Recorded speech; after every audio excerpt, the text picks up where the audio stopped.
অপেক্ষা, হ্যাঁ অপেক্ষা। নিকোটিনের দোয়ার আড়ালে ভেতরের পড়ে যাওয়া হৃৎপিণ্ডের আত্মচিৎকারের পরে তাকে আমার করে পাওয়ার অপেক্ষা। কিন্তু না, সে আর ফিরে আসেনি।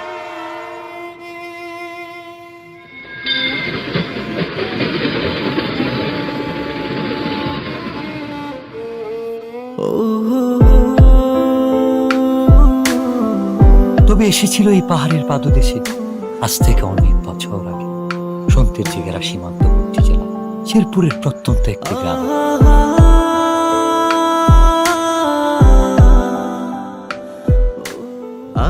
কে এই অতিথি, কে এই কিশোরী, কে এই মায়াবিনী?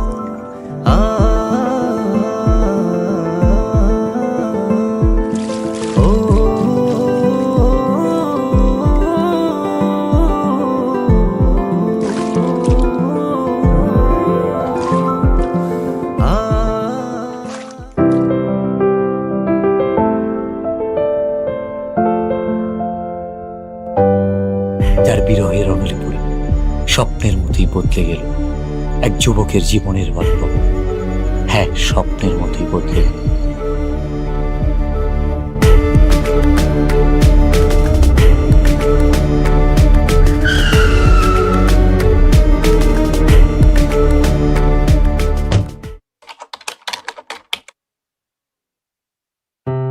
খেলাধুলা আর ঘোরাফেরাতে বিভোর হয়ে থাকা ছেলেটার জীবনেও এসেছিল প্রেম।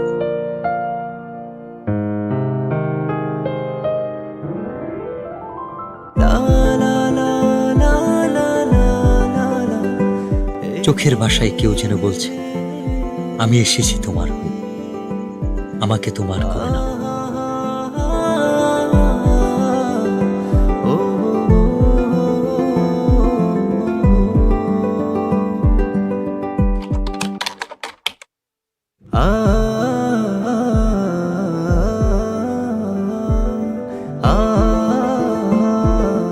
যার সন্ধানে দিন থেকে রাত, সকাল থেকে সন্ধ্যা, কেবল এক পলক দেখার ইচ্ছা।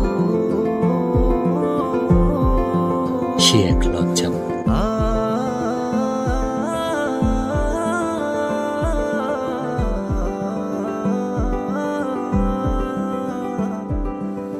এক অদ্ভুত ভালো লাগা, যার অনুভূতি ব্যাখ্যা করা কঠিন।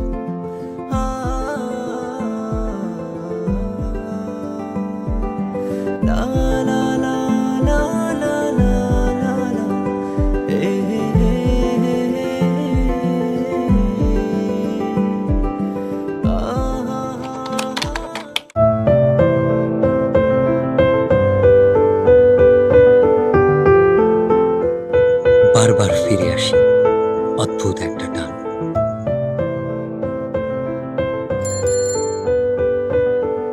কিভাবে বোঝাই তাকে যা বলতে চেয়েও পারিনি।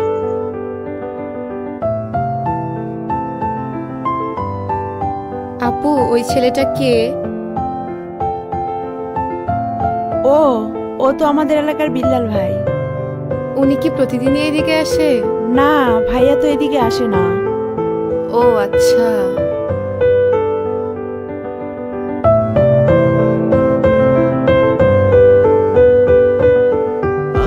অপেক্ষার প্রহর যেন কাটছেই না।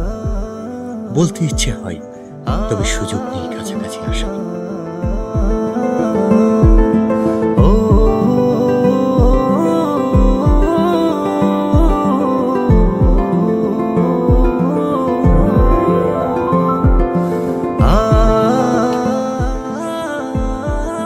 না বলা সব কথা লিখে এনেছি তাই রঙিন চিঠিতে।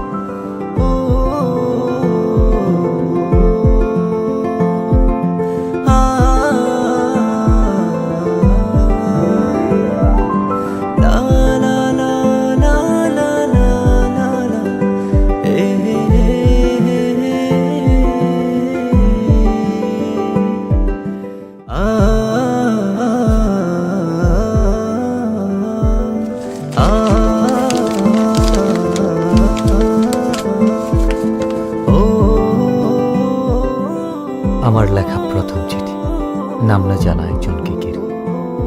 সেই একজন যাকে আমি লিখে রাখতে চাই মনের দরজা, যার ছবি আঁকতে চাই ভালোবাসার রঙিন তুলিতে মনের ক্যানভাসে। তুমি সেই রমণী যে আমার ঘুম কেড়ে নিয়েছ, রোদ খরার দেশে চাতক পাখি যেমন মেঘের জলের অপেক্ষা। দিনের পর দিন তোমার জন্য আমার অপেক্ষা ফুরাবে না কোনোদিন। আমাকে ভালোবাসা যাবে উত্তরের অপেক্ষা।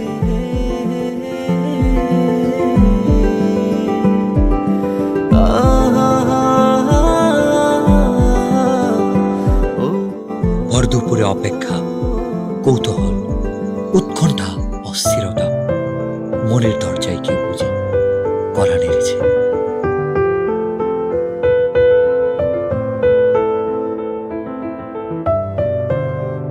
আমাকে ডাকছো কেন? একটা দরকার ছিল। কি দরকার? এই চিঠিটা ওর কাছে দিতে পারবা? ওটাকে? ওই যে ছেলেটা আসে। ও আচ্ছা, বিল্লাল ভাই। আচ্ছা দাও। বিল্লাল ভাইয়ের কাছে তো পৌঁছে দিতে পারবো না, কিন্তু ভাইয়ার সাথে যে ছেলেটা থাকে নুসান, ওর কাছে পৌঁছে দিতে পারবো। আচ্ছা, যেভাবেই হোক চিঠিটা পৌঁছে দিও। আচ্ছা। আচ্ছা ঠিক আছে। ভাই, ইদানিং খেলতে যাও না, ব্যাপারটা কি? আমার খেলতে ভালো লাগে না। তোমার খেলতে ভালো লাগে না? ভালো লাগে না। বুঝছি, কি বুঝছস? কিছু একটা চলে। আরে না, এমনি খেলাধুলা ভালো লাগে না। ভাই কেমন আছো? ভালো আছি। এই নুসান, এদিকে আয় তো। কি হয়েছে, এত চিল্লাইতেছস কেন? দেখোস না ভাই আছে। এই চিঠিটা ভাইয়াকে দিবি। কে দিছে? তোর জানার দরকার নাই, ভাইয়াকে দিলে ভাইয়া বুঝতে পারে। আচ্ছা তুই দাঁড়া, আমি ভাইকে বলতেছি। আচ্ছা। ভাই, মিলি দিছে।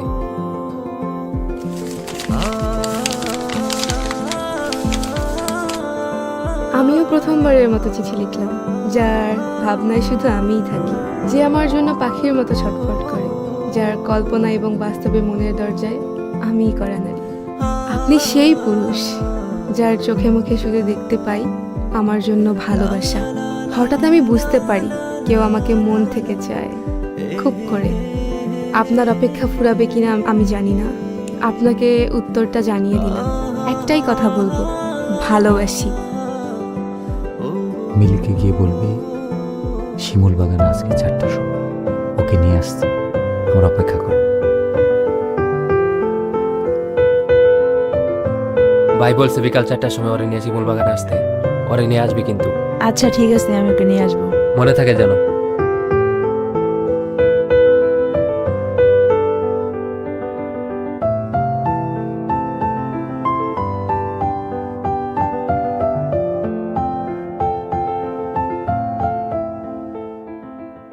আচ্ছা তুই থাক। আমাকে ডেকেছো কেন? তোমাকে দেখার জন্য। অনেকক্ষণ ধরেই তো দেখছো, আর কতক্ষণ? দেখলে কি প্রবলেম? শুধু কি দেখবা নাকি আর কিছু বলবা? I love you.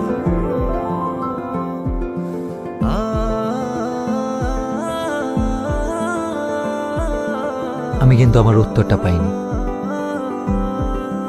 এটা আমি আমার কাছে সারা জীবন রেখে দিব।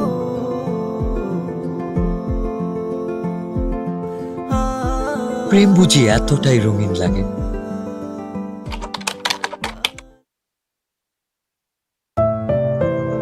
তবে রঙিন দিনগুলো হারিয়ে গেল কুয়াশা ভেজা সকালের ন্যায়। কে জানতো এই দেখাটাই হবে শেষ দেখা।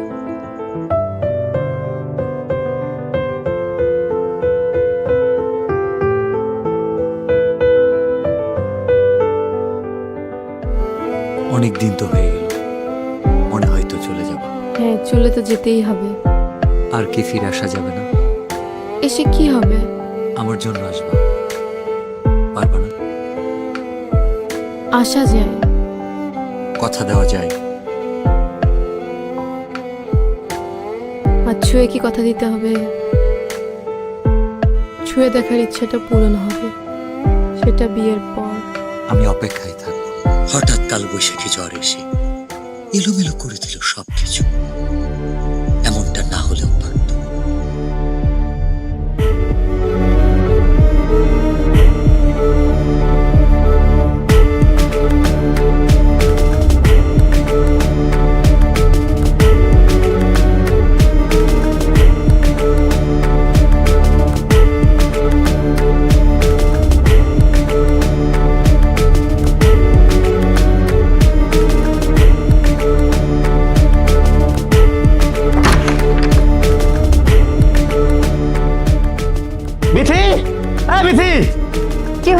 চিল্লাচ্ছ কেন?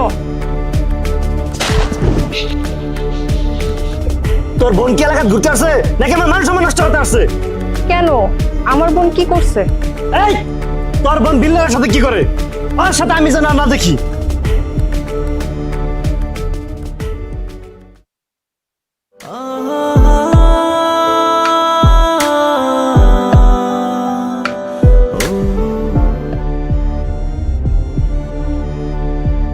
আচ্ছা তাহলে তুমি থাকো, আমি যাই।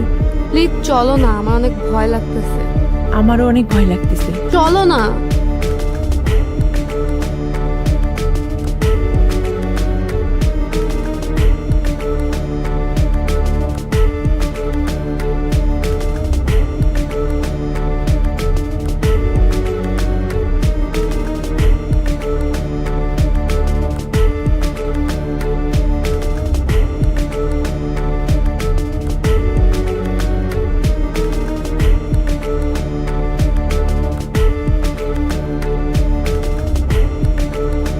তোকে যেন আর কারোর সাথে মিশতে না দেখি।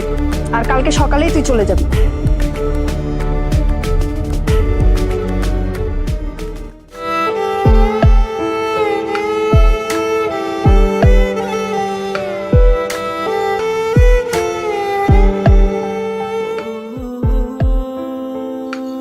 অতিথি পাখিটা কষ্ট নিয়ে নিরে ফিরবে, এটা বুঝি তার রেখে যাওয়া শেষ স্মৃতি। চোখের জলে লেখা যে চিঠি, সেটা শুধু একটা কাগজ নয়, হৃদয় গহীনে জমানো কথার উন্মোচন।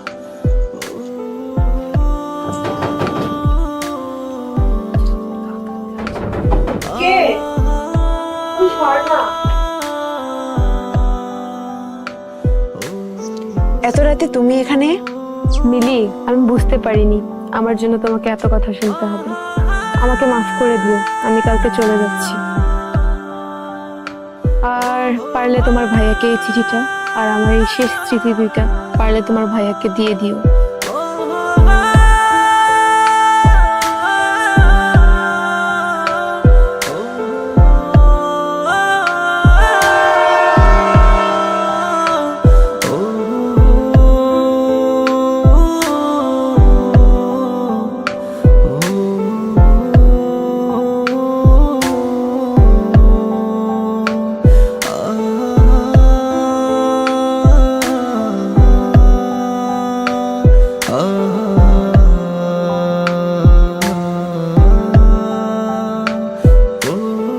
রঙের চিঠিতেও রং নেই, আছে কাছ থেকে দূরে যাওয়ার কোনো একটা ভয়ানক গল্প, যে গল্পের শেষ হবে